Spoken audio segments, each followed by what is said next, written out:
नमस्कार, महाडिबेट देख रहे हैं आप। मैं हूं प्रशांत कटारे।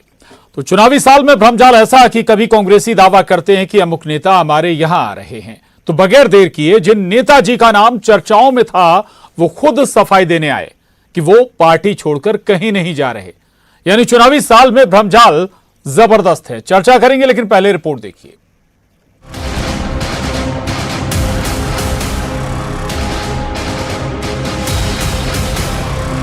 एमपी में सियासी चर्चाओं का दौर गर्म है। राजनीतिक दल दावे कर रहे हैं कि फला नेता हमारे संपर्क में है। कई लोगों ने स्वयं दीपक जोशी को सम्मान के साथ जीने के लिए प्रेरित किया कि आप इस दल को छोड़ के कांग्रेस में जाइए। ये नेताओं का सब दिखावा है। जितने वरिष्ठ नेता हैं भारतीय जनता पार्टी में दुखी है। कांग्रेसी दावों पर बीजेपी विधायक रामेश्वर शर्मा का जवाब कि कांग्रेस इस समय भ्रमजाल में है। कांग्रेस के डूबते जहाज में कोई सवार नहीं होने जा रहा। सियासत में फैले इस भ्रम के बीच बीजेपी नेता अनूप मिश्रा की सफाई भी आ गई। समाजवादी आंदोलन से हम हमेशा उनको भारतीय जनता पार्टी में लाने का प्रयत्न करते रहे।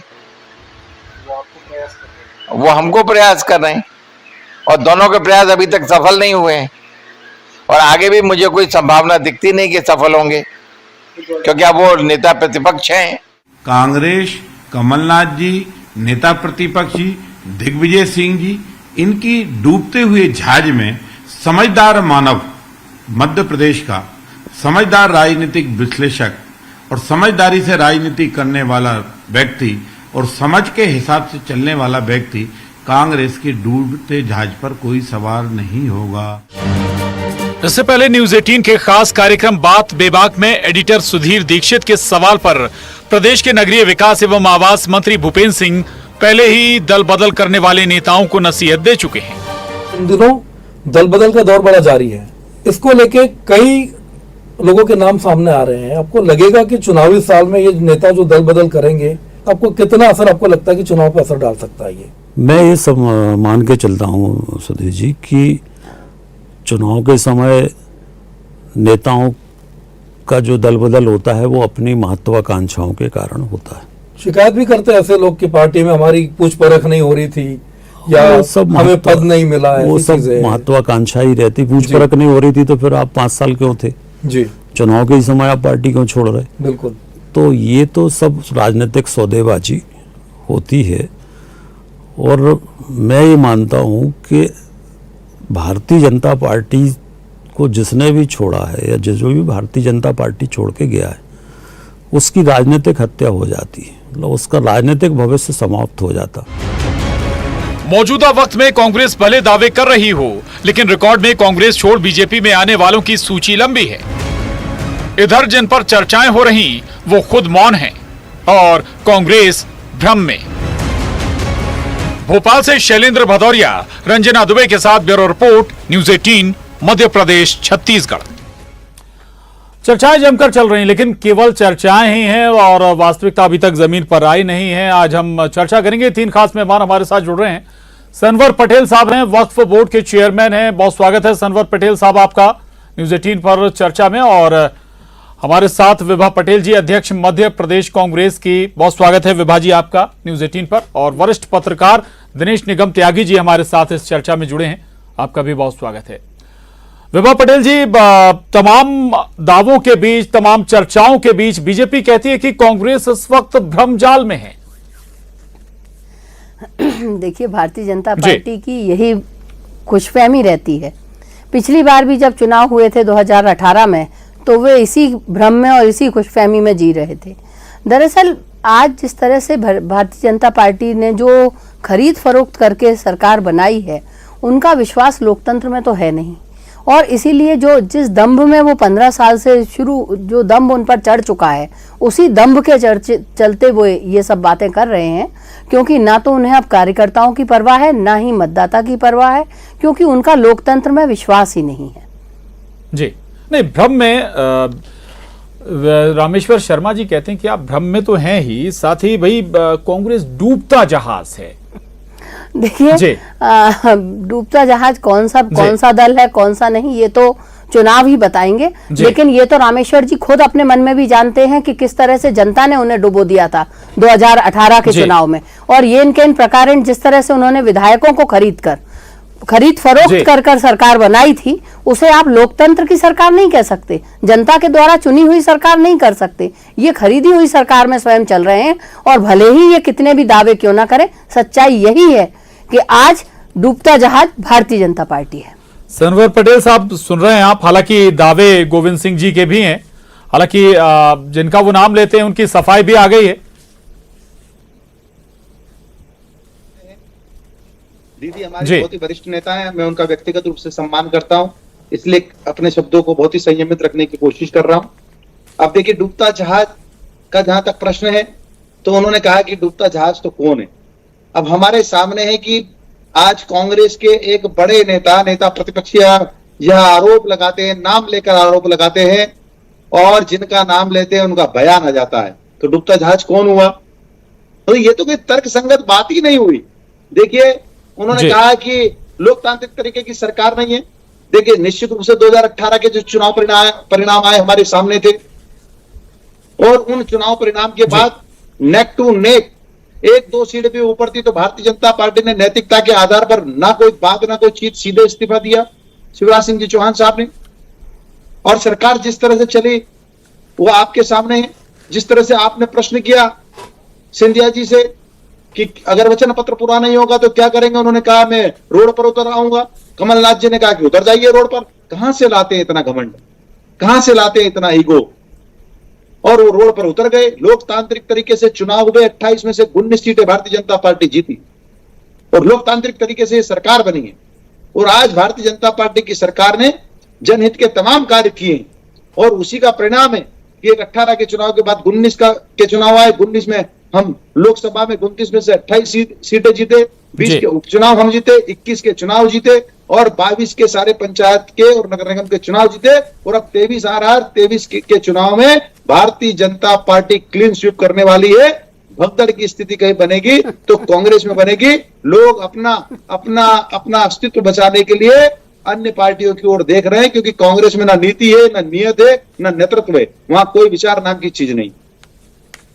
चलिए ठीक है, नीति नियत विचार नहीं है कांग्रेस में। मैं इस पर जरूर रिएक्शन लूंगा विभा जी आपका, लेकिन उससे पहले दिनेश निगम त्यागी जी के पास जाऊंगा। दिनेश जी, हमारा खास कार्यक्रम है बात बेबाक, इसमें नगरीय प्रशासन आवास मंत्री आए थे, उन्होंने बातचीत सवाल जवाब में जो बात कही वो वाकई इंगित भी करती है। वो कहते हैं कि भाई जो राजनेता या जो भी पॉलिटिशियन बीजेपी छोड़कर गया उसका राजनीतिक भविष्य खत्म हो गया। देखिए, इस एक मामले में इस नज़र से देखें तो उनकी बात अपनी जगह ठीक है जी, ठीक हो सकती है कि भाजपा का कोई नेता किसी दूसरे दल में जाता है या पार्टी छोड़ता है तो अपनी जगह वैसी नहीं बना पाता जैसा उसका कद रहता है। बिल्कुल। लेकिन आज की स्थिति, आज के माहौल को अगर देखें तो माहौल कुछ ऐसा बना हुआ है जैसे भाजपा में असंतुष्टों की, नाराज लोगों की संख्या ज़्यादा है। कल ही अभी तो सीधे मुरलीधर राव जी ने मनाया, मुख्यमंत्री जी ने मनाया, BD शर्मा जी ने मनाया, सब ने मनाया। बावजूद इसके आज घोषणा की है दीपक जोशी जी ने कि वो अपने पिताजी की, कैलाश जोशी जी की फ़ोटो लेके जाएंगे और कांग्रेस कार्यालय जा रहे हैं और सदस्यता ग्रहण कर रहे हैं। तो एक माहौल काफ़ी दिन से, कई दिन से चल रहा था दीपक जोशी को लेके, वो जाने वाले हैं और उनकी मान मनोबल चल रही थी, लेकिन वो नहीं माने। उनका हश्र क्या होता है कांग्रेस में जाने के बाद, ये बात का विषय है, बाद में पता चलेगा। जहाँ तक डॉक्टर गोविंद सिंह की बात है, तो डॉक्टर गोविंद सिंह ने ये नहीं कहा कि अनूप मिश्रा कांग्रेस में आ रहे हैं। उन्होंने ये कहा कि वो अच्छे नेता हैं, ईमानदार नेता हैं, हम चाहते हैं कि वो कांग्रेस में आ जाएं। उसका उन्होंने प्रतिवाद कर दिया कि मैं कांग्रेस में नहीं जाऊंगा। उन्होंने ये भी कहा कि हम समाजवादी हैं, समाजवादी तो वो हमारे प्रयास करते हैं, हम उनको प्रयास करते हैं, लेकिन जो जहाँ हैं वहीं हैं। लेकिन ये आया राम गया राम चुनाव के पहले, चुनाव के समय होता है, ये आज की नई बात नहीं है, हमेशा होता है। इस समय भाजपा चर्चा में इसलिए है कि दीपक जोशी जा रहे हैं, अनूप मिश्रा का नाम डॉक्टर गोविंद सिंह ने ले लिया, अभी भंवर सिंह शेखावत जी ने ताज़ा बयान दे दिया कि जो है, जो सिंधिया जी के साथ कांग्रेस के लोग आए थे, जो मंत्री बने हैं, वो लूट मचाए हैं। और दत्ती गाँव जी को तो उन्होंने कह दिया कि जुआ सट्टा तक चला रहे हैं। अभी जो सत्तन जी हैं, सत्यनारायण सत्तन जी कवि हैं, भाजपा के नेता हैं, वो रोज एक बयान दे रहे हैं। तो एक माहौल ऐसा बन रहा है, परसेप्शन ऐसा बन रहा है कि भाजपा में नाराजगी ज्यादा है और नाराजगी की वजह कांग्रेस से आए लोग। उस लिहाज से भी समझाइएगा। अब उमा भारती जैसी बड़ी नेता भी नाराज थी, पार्टी छोड़कर भी गई। चुनाव पर असर नहीं हुआ, लेकिन फाइनली पार्टी में वापस लौट कर आई वो। ऐसे और भी बिल्कुल है ना। नहीं, वो जो भूपेंद्र सिंह जी का आपने पहले शुरू में उल्लेख किया, ये बात अपनी जगह सही है, लेकिन और यहाँ उमा भारती गई और जो भी गया हो उनके साथ प्रहलाद पटेल भी गए थे, उनके साथ और बहुत सारे लोग गए थे। बाद में सब पूरे उमा जी भी आ गई और बाकी लोग सब आ गए भाजपा में। वैसी जगह वो नहीं बना पाए जिस कद का नेता वो खुद को समझते थे, या तो उनको गलतफहमी थी कि हम अलग होंगे, अलग पार्टी बनाएंगे, लेकिन वो किसी दूसरे दल में नहीं गई थी उमा भारती। वो जो है उन्होंने अपना अलग दल बनाया था, विचारधारा से समझौता नहीं किया था, और भाजपा और संघ की जो विचारधारा है उसी को आगे लेके वो राजनीति के मैदान में थी, अलग दल से थी, सफल नहीं हुई, वापस आ गई। तो ये अपनी जगह सही है कि भाजपा छोड़ के जो गया वैसा सफल नहीं हुआ। तो ये आमतौर पर होता है, तो आप जिस दल में हो, चाहे कांग्रेस में हो चाहे भाजपा में हो, जो स्थिति आपकी अपने दल में है, जो पहचान आपकी अपने दल में है, अगर दल छोड़ के जाओगे तो वहां एडजस्ट होने में आपको समय लगेगा। ऐसे बहुत सारे कांग्रेस के नेता हैं जो भाजपा में गए, लेकिन भाजपा में वैसा एडजस्ट नहीं हो पाए जैसा उनको होना चाहिए। तो ये तो स्वाभाविक और होता है। जी, ठीक बात है। विभा जी, मैं भूपेंद्र जी की बात को आगे बढ़ाऊंगा। भूपेंद्र सिंह ने जो बात कही हमारे खास कार्यक्रम में, एक और इसको आगे जोड़कर राजनीतिक विश्लेषक भी ये कहते हैं कि भाई अगर बीजेपी छोड़कर कोई व्यक्ति जाता है तो वो महज एक व्यक्ति होता है, लेकिन जब कांग्रेस का कोई नेता पार्टी छोड़ता है तो वो उस क्षेत्र की पूरी कांग्रेस छोड़कर चली जाती है। देखिए, ये बात बिल्कुल भी नहीं है, और ये जो दावे करते हैं वो बात अपने आप में इसलिए भी गलत है। आप अगर उपचुनावों को भी देखें तो उपचुनाव में जो दावे किए गए थे, जिस तरह से भारतीय जनता पार्टी में कुछ विधायक खरीद फरोख्त के चलते जिन्होंने ज्वाइन किया था, आप देखिए उसमें 5 से 6 सीटें हम लोगों ने जीती थी। तो ये इस चीज में ये आप नहीं कह सकते कि पूरा कार्यकर्ता चला जाता है या पूरी कांग्रेस चली जाती है, ऐसा कहीं भी नहीं होता है। दरअसल आज जिस तरह से भारतीय जनता पार्टी के नेता और कार्यकर्ता भी कहीं ना कहीं सत्ता के मद में 18 साल में चूर हो चुके हैं, तो जो उपेक्षित नेता हैं, निश्चित तौर से वो अपने महत्व को, अपने आप को उपेक्षित महसूस कर रहे हैं। और जो बात भूपेंद्र सिंह जी कह रहे हैं, मुझे समझ में नहीं आता कि जो बात भूपेंद्र सिंह जी को भाजपा के लिए सही लगती है, वही बात अगर कोई दूसरे दल में जाता है तो उसके लिए गलत क्यों? उसको वो खरीद फरोख्त का नाम देते हैं। यानी भारतीय जनता पार्टी के पास कोई ऐसा डिटर्जेंट है कि यदि कोई दूसरी पार्टी का नेता उनकी पार्टी में आ जाता है तो वो बिल्कुल पाक साफ धुलकर हो जाता है। दरअसल आज जिस तरह इन्होंने जिस तरह से संवैधानिक संस्थाओं का इन्होंने उपयोग शुरू किया है, उसके चलते भले ही कोई इनके दल में चला जाए, लेकिन सच्चाई यही है कि आज इनके नेता अपने आप को उपेक्षित महसूस कर रहे हैं।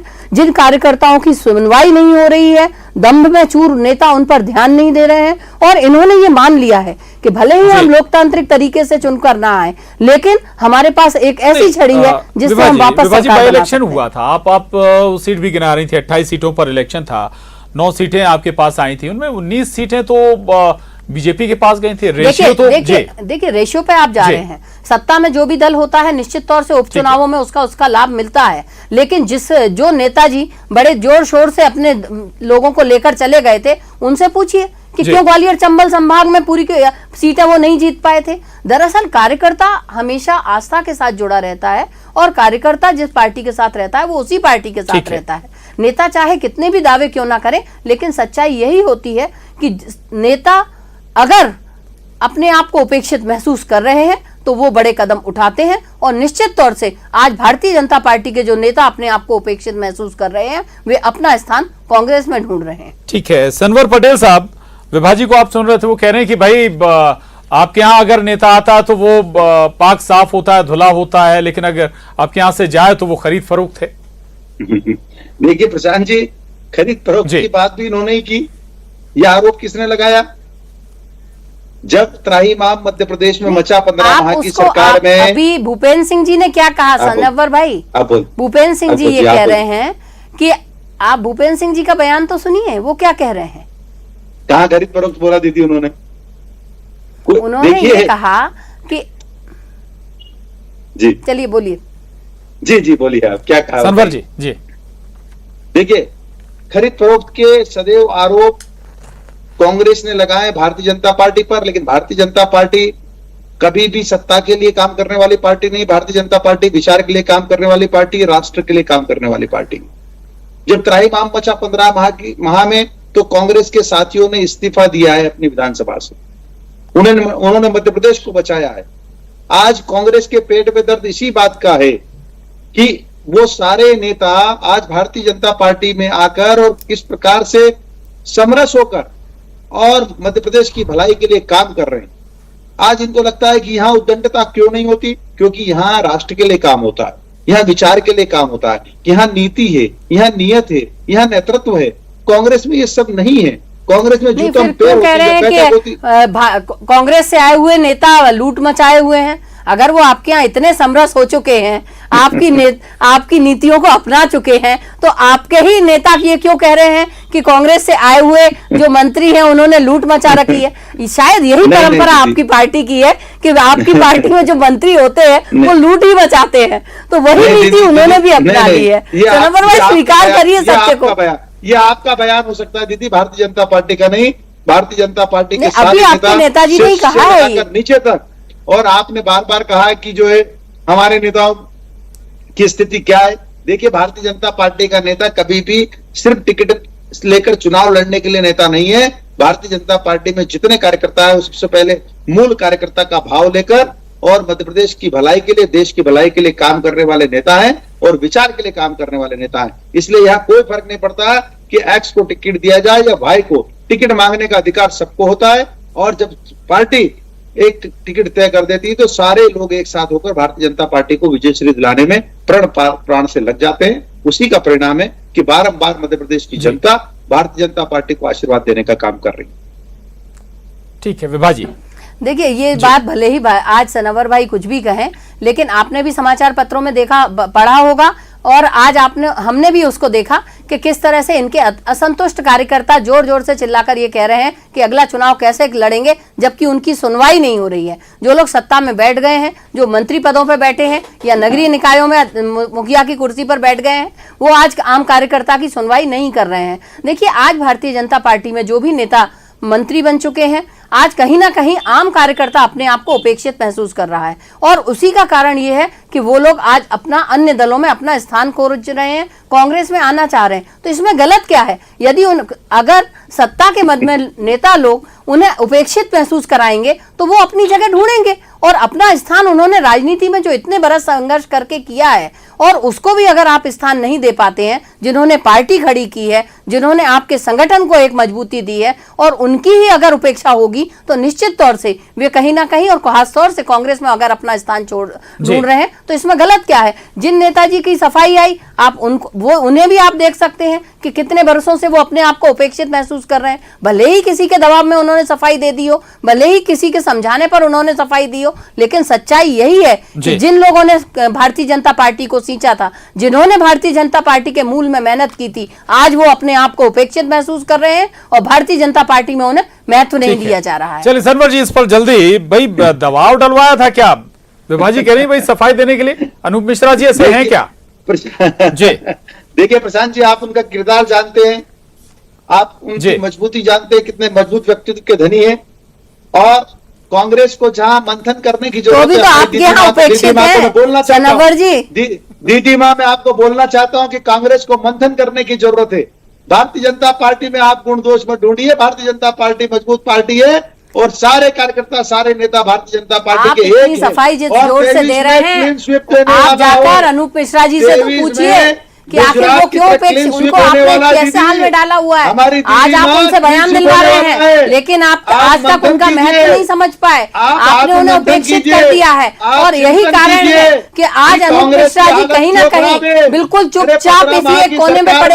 अगर आप लोग केवल और केवल नेताओं का उपयोग करते हैं, आप कार्यकर्ता का उपयोग करते हैं, और उपयोग करके दूध में से मक्खी की तरह निकाल के फेंक देते हैं। सच्चाई यही है कि सत्ता के मद में आपके नेता चूर हो चुके हैं, और वो ये सोच रहे हैं कि केवल वही भारतीय जनता पार्टी है, वही दल है, जबकि कोई भी पार्टी किसी नेता से नहीं बनती, किसी नेता के आने जाने से पार्टी को फर्क नहीं पड़ता। लेकिन आप लोगों ने यह मान रखा है कि आप नेता को नेग्लेक्ट करें, आप कार्यकर्ता की ना सुने, आप आम जनता की ना सुने, लेकिन वो आपके गुलाम है, वो आपकी नौकरी करते रहेंगे, आपकी चाकरी करते रहेंगे, और आपके जो कूटा है उससे बंधे रहेंगे। लेकिन सनवर जी, ये सच्चाई नहीं है। सच्चाई आप नहीं अपना है। मंथन कीजिए। नेताओं को आप आप अगर अपना मंथन उपेक्षित कीजिए। करेंगे, आप भारतीय जिन्होंने जनता आपकी पार्टी पार्टी को को सींचा ढूंढिए। है, तो कहीं निश्चित नहीं तौर से मिलेगा। वे कहीं और नहीं अपना मिलेगा। स्थान बनाएंगे क्योंकि और भारतीय उन्हें जनता आने के पार्टी लिए राष्ट्र कांग्रेस के पार्टी लिए के काम पूरे करने दरवाजे वाली खुले पार्टी हैं, है। वे बिल्कुल क्योंकि कांग्रेस भारतीय पार्टी जनता में आ पार्टी सकते हैं। गांव गरीब किसान के लिए जी। काम करने वाली पार्टी है, इसलिए आप हमें दोष मत ढूंढिए, अपने आप में मंथन कीजिए, आप अपनी चिंता कीजिए, स्थिति आपकी क्या है, क्लीन स्वीप होने वाला है। ठीक है, चलिए दिनेश निगम त्यागी जी, थोड़ा सा दोनों पार्टियों के बारे में आप पहले भी बताते रहे हैं, जो स्ट्रक्चर है या फिर संरचना है दोनों सियासी दलों की, बड़ा मायने रखता है। चूंकि चुनावी साल है, एक नेता आधारित पार्टी का जिक्र आप करते रहे, कैडर बेस्ड पार्टी, ऐसे में नेताओं का आने जाने का असर कहां ज्यादा होगा? देखिए, चुनाव जी। इस बार रोचक है। कुछ जी। समय पहले चले जाइए तो कांग्रेस में घमासान मचा था। जी। एक अभियान चल रहा था कि कमलनाथ भावी मुख्यमंत्री, कमलनाथ मुख्यमंत्री बनेंगे। उसको लेके कांग्रेस के प्रदेश प्रभारी का बयान आया, अरुण यादव का बयान आ गया, अजय सिंह का बयान आ गया, तो भाजपा के निशाने में कांग्रेस थी। जी। आज स्थिति उल्टी है। आज इस समय भाजपा के लोगों की चर्चा ज्यादा है। जैसे कैलाश विजयवर्गीय का आपने बयान अभी देखा होगा, उन्होंने कहा कि आज स्थिति यह है कि भाजपा ही भाजपा को हराएगी और हम में कुछ कमियां उनको ठीक करने की कोशिश कर रहे हैं। रघुनंदन शर्मा बयान दे रहे हैं कि नुकसान होगा, इससे पार्टी उपेक्षित है। भंवर सिंह शेखावत कह रहे हैं कि जो है हम उपेक्षित हैं, हमारी सारी सीटें चली गई। तो पहले कांग्रेस में और भाजपा में लगभग दोनों में एक जैसी स्थिति है और मुझे लगता है कांग्रेस से गए जो लोग हैं भाजपा में, भाजपा के अंदर नाराजगी उसकी वजह से है और चुनाव नजदीक है, चुनाव में ज्यादा समय बचा नहीं है, तो दोनों में ऐसी स्थिति एक जैसी है और इस बार का विधानसभा चुनाव बहुत रोचक होने वाला है, बहुत इंटरेस्टिंग होने वाला है। और हारेगा कौन, जीतेगा कौन, अभी तो कुछ नहीं सकते। सर्वे में, लोगों की नजर में, विश्लेषकों की नजर में इस बार कांटे का मुकाबला है दोनों दलों की। डैमेज कंट्रोल की कैपेसिटी कहां ज्यादा नजर आती है?